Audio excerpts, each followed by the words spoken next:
Now we're going to disable our split screen setup. I think split screen's cool. It makes a lot of sense for some types of games, but what I want to build doesn't work with split screen. So we're going to disable it and allow ourselves the ability to re-enable it pretty easily if we decide we've changed our minds later. So let's stop playing. We're going to go find the player prefab and open it up. Underneath the player prefab, we have a main camera and a virtual camera. And these are the two objects that we use for doing our split screen setup. I'm going to select both of them, holding shift and left click, right click then and hit create empty parent.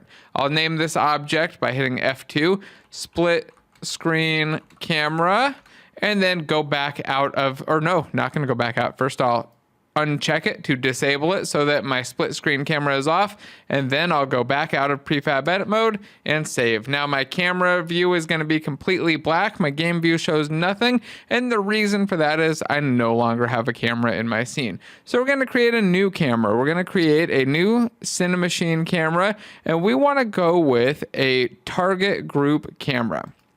This target group camera is going to follow our player or players and lock onto them, and also show enemies or other points of interest that we might want to highlight. Let's hit the plus button on the target list here with the target group camera selected, and then drag our first player in. Still nothing shows. The reason for that is if we go to our Cinemachine brain, there's no camera attached to it. When we had our player, and underneath our player, if we expand it out, and expand out the split screen camera, look at the main camera object here. There's a Cinemachine brain, but there's also a camera here. A camera that's set to orthographic mode with a projection size of 5. So let's go add one of those to our Cinemachine brain down here. We'll hit add component, add a camera. We'll set the projection mode to orthographic and the size to 5. Now we're gonna go take a look at that virtual camera.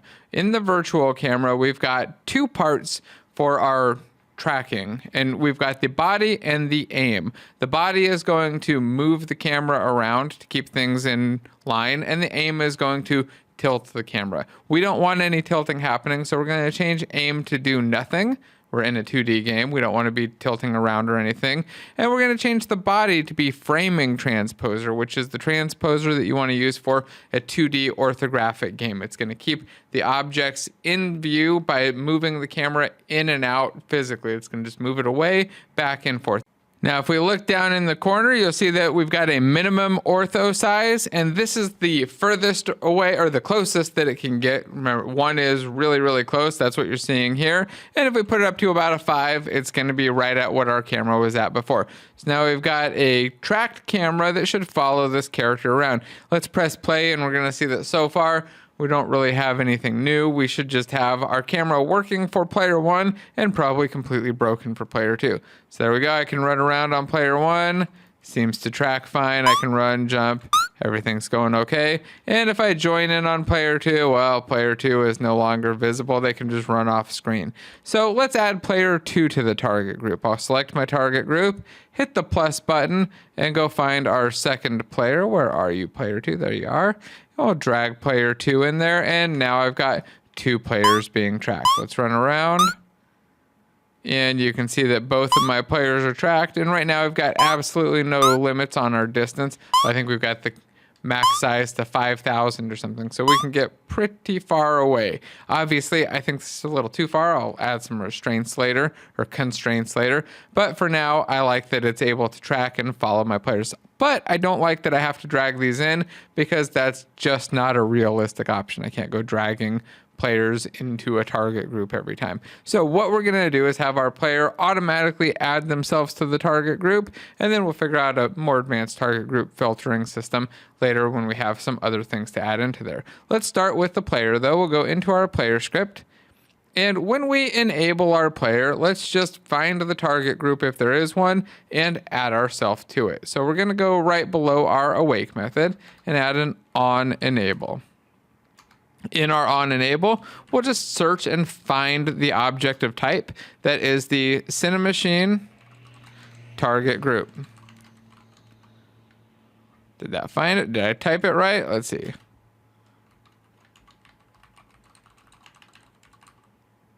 There we go.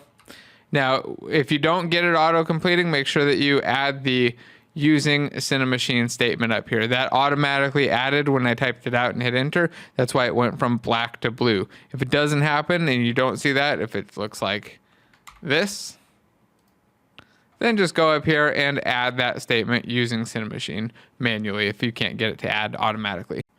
Now, if we find that object, so we're going to put a question mark dot. If we find it, we're going to add a member, which is going to be our transform. And then we need to give it a weight, which we'll put in a 1, and a radius, where we'll just put in a 1. We'll put a semicolon at the end, and then we're going to add an on disable. And remember real quick that this question mark is going to make sure that we only call the add member if we find a Cinemachine target group. If we don't find one in our scene, this code behind it won't get called, so we won't get an exception or an error saying, hey, we couldn't find a target group.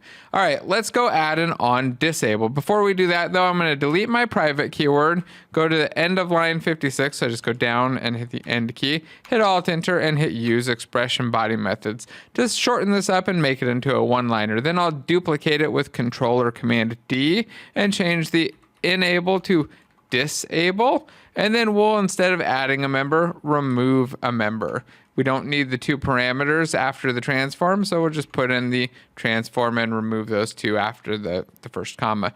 We'll save and do a build, and now our players should get automatically added and removed from that list as they enable and disable. Let's see if that works. So we press play, and our first character's here, our second character comes in, we run around, and it looks like everything is tracking. Let's go take a look at that target group. One thing to note is that our first player is actually in the target group twice. That's just because we had them added manually, and then they're adding themselves again. So it does get double added. That's something we can address later, but as you can tell, it's not actually causing any real issue. We still have both of our players tracked perfectly fine. All right, let's stop playing, and let's save our scene. And then we'll commit this into plastic before we start working on having it set up for our other scenes. Say that we've added multiplayer target group view instead of split screen. And we'll check that in.